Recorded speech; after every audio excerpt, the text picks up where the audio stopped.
So after I finished the first episode, something kind of stuck in my brain a little bit where I went, oh, okay, let's think about this. I talked about on the model here that, we were just going to have a blend that just traces around here. And then I started looking at the pictures. I noticed a couple things. First of all, I noticed, let's see here. Yeah, so first of all, I noticed that there's some slant to this surface that I didn't have in my tracing. And so I want to capture that.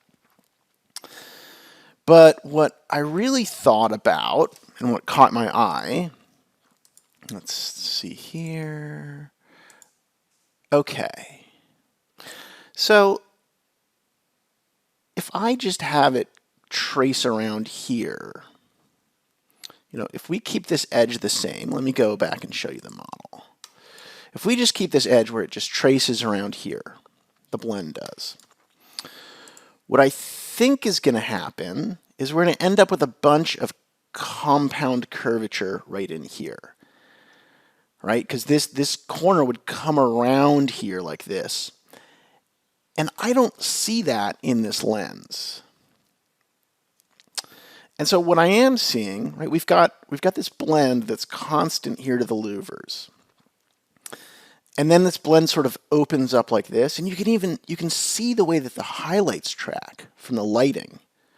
And they seem to this blend kind of points in this direction along this edge, and it comes along maybe out to here. And then we've got this blend here. And so what occurred to me was this corner might be a little bit trickier than I was originally thinking, and I might be thinking about it the wrong way. Because what I'm always concerned about, really the only thing I care about at this point in a model is patch layout, right? We've talked about patch layout in the past, and patch layout is just, well, where do my surfaces start and stop? How do I lay out my surfaces to create the shape? It's a lot like if you do sub-D modeling about thinking about your topology. I back in the day did a bunch of videos on T-splines and did a bunch of topology videos and just thinking about, that the topology allows the shape. And it's the same exact thing with patch layout, right? So we're not going to get our shape right until we have our patch layout right. And so I'm thinking now, I woke up this morning and thought, okay, I think what's going on is we've got like an edge here that's on a blend, and so that's 1, and then 2, and then 3, and then 4 up to here. And that this is sharp and fades, but then this gets blended so that you've got a blend going this way and a blend going this way, and they meet instead of just a blend that comes around a corner here.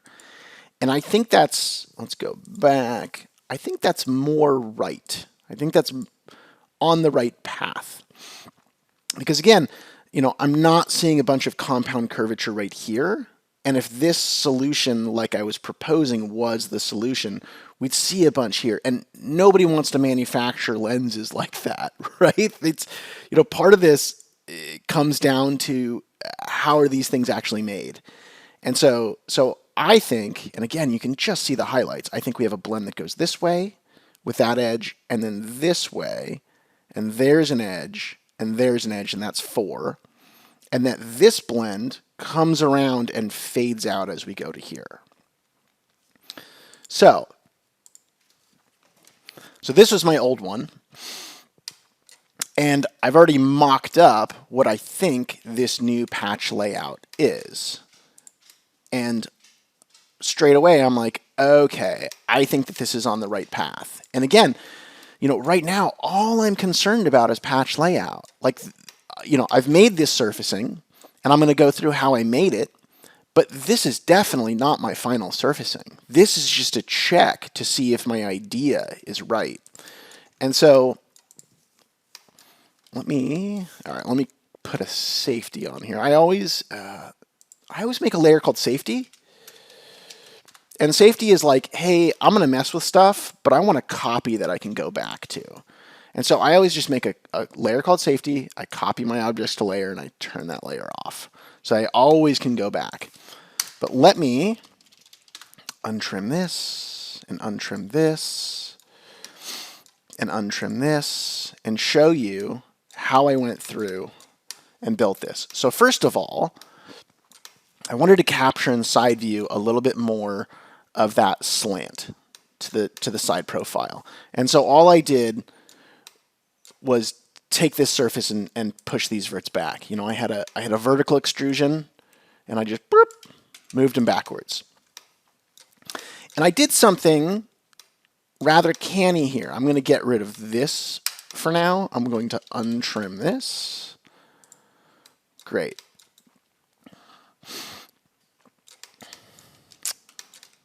And I'm going to split this with these. Awesome. So I did something a little bit canny here, and the logic is going to play out. You'll see. So I made this because, again, we have a slab side here. And so I made this object to blend off of that was just a vertical line that I extruded back. Nothing more than that. Super, super simple. Straight line, extruded back. And because I know that this, right, this is a slab side extrusion, and so I can make this construction object really easily, and it's perfectly tangent to this. They are indistinguishable from each other. These are just extrusions, orthographic extrusions.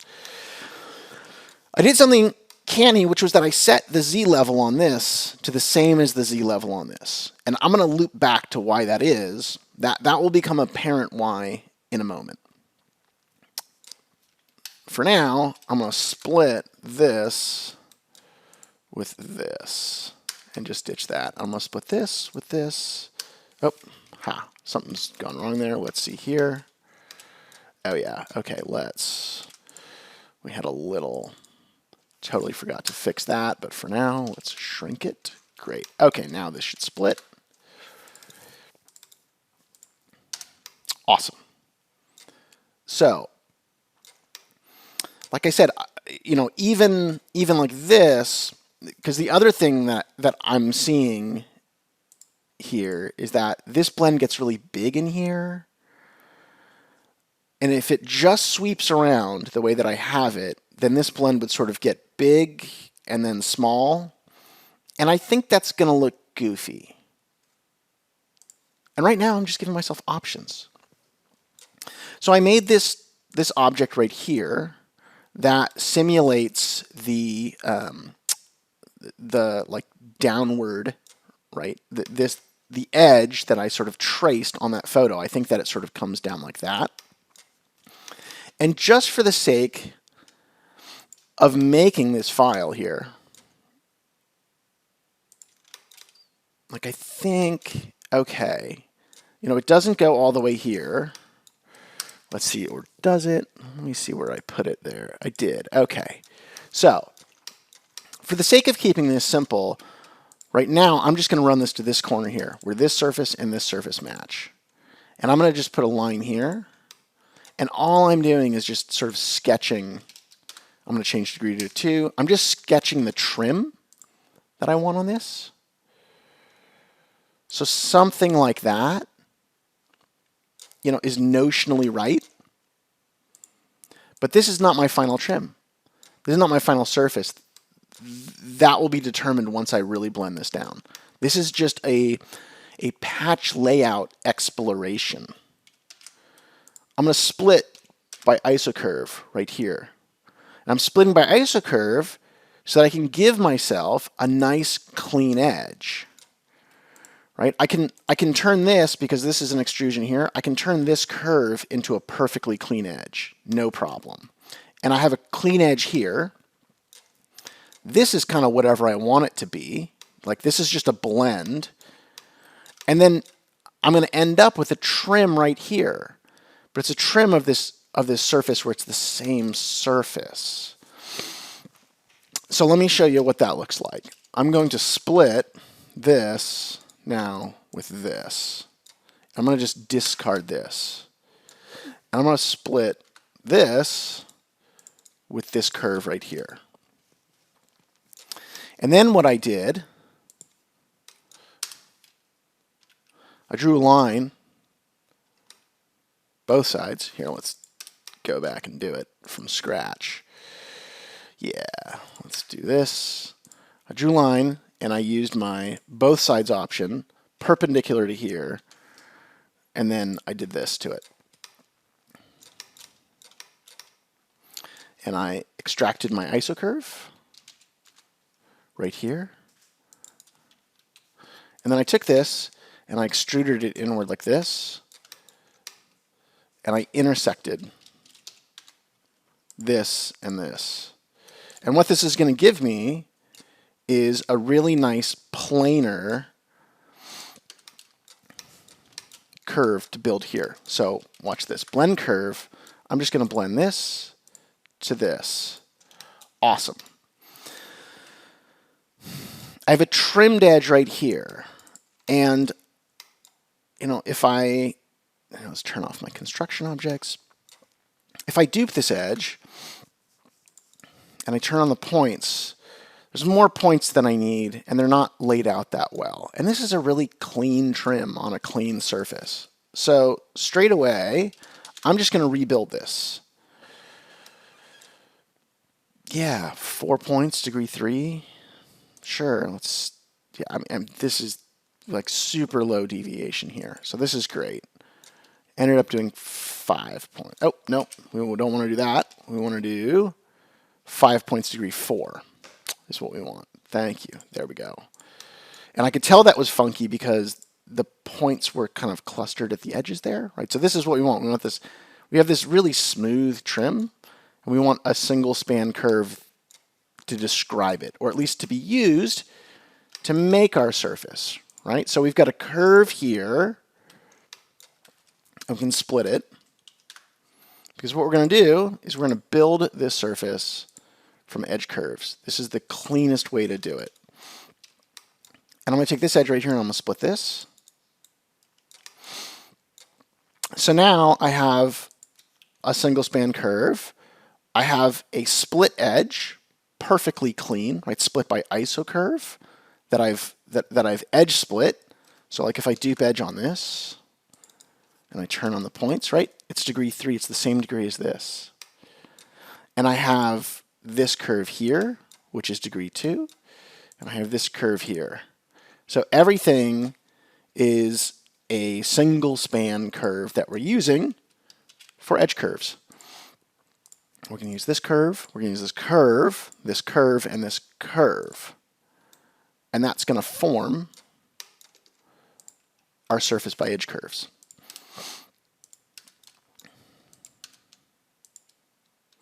And so the idea now, turn on the points, and I'm going to set this now. We're going to use match surf. We're going to do by closest points, tangency, preserve isocurve direction. Actually, let's match target isocurve direction on this. And we're going to do the same thing here, except we're going to preserve isocurve direction. Okay. And again, all we're doing right now, this is not even final surfacing. This is just an exploration. But I'm liking this. This makes a lot more sense because we've got, like I said, we've got this line here and this line here, and then maybe this blend just fades out. Let's just look and make sure that we're, for the sake of this, that we're hitting our tangency. Edge continuity is great for tangency. I wish it worked for curvature. I posted on the forum last week. I would not trust this tool with curvature at all. That's very unfortunate. I hope it gets improved. But right now, edge continuity, tangent. Just use it for tangent. Great. So these are awesome. So now, I'll show you a neat little trick when you've got, because this and this are actually the same surface,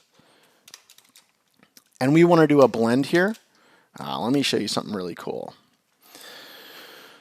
We want to trim these both back and do a blend. And we've got this curve to this. Like this has a curve. And so ultimately, the edge of our blend here, it should be a natural extension of this nice smooth curve. It works better than if you have a straight line extending off of here. So let me show you a really slick little way of doing trims like this. So I'm going to duplicate this edge. I'm going to extend dynamic. Great, let's do that. And so now I'm getting a nice, beautiful natural extension of this, and this is going to help me form my trim for the blend that goes along here, right? So I'm just going to do that, and then I'm going to split these by isocurve, just by eye right now. Something like this. And then my trim is going to live, and let's see here, let's ditch this and that. Now watch this. Untrim, here, let's make sure we have this edge.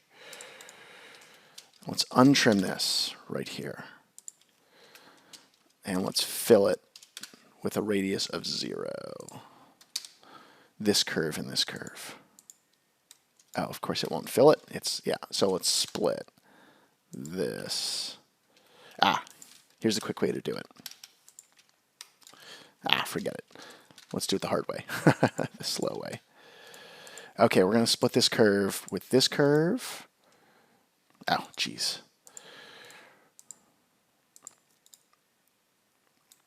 Oh, hilarious. Okay, we're going to pull. Live demo, folks.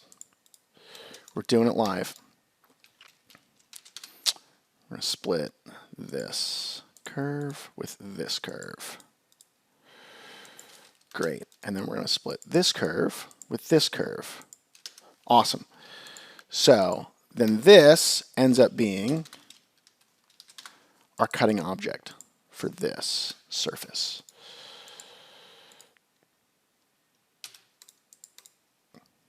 A little slow today. Man, what is going on? There we go. Okay. So now we've split this back, and we've split this by isocurve, and we've created a really nice trim by using extend dynamic on this original surface so that we have a really nice, smoothly trimmed surface here. You know, this is still a trim, right? We're still dealing with the limitations of trims, but if we do blend surf now,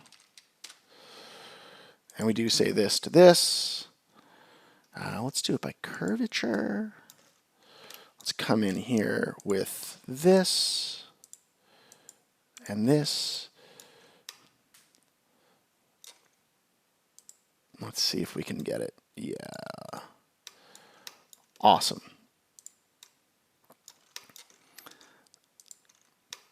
And then we can just, for now, again, I'm not really final matching this stuff. I'm just getting it. I'm just figuring out if this is the right way. And I think it is. I think this makes a lot more sense to me because the headlight trim, I think, is going to track around like on an isocurve this right here. And then it's going to come up and cut across here and come down here. And then, like I said, that keeps all of the compound curvature out of this area of the head of the lens, which, like I said, looking at the pictures, I don't think that's the way that it exists in the real world, right? I think that this is much closer to the truth than a blend down of this, right? But ultimately, yeah, ultimately this is about patch layout right now, right? This is a different patch layout than the old way. And I think that this is the better patch layout, but none of these surfaces are final. All right, I hope you enjoyed that. I think that this is right. I think it's more right. I'm excited about this, and I look forward to seeing you in episode 3.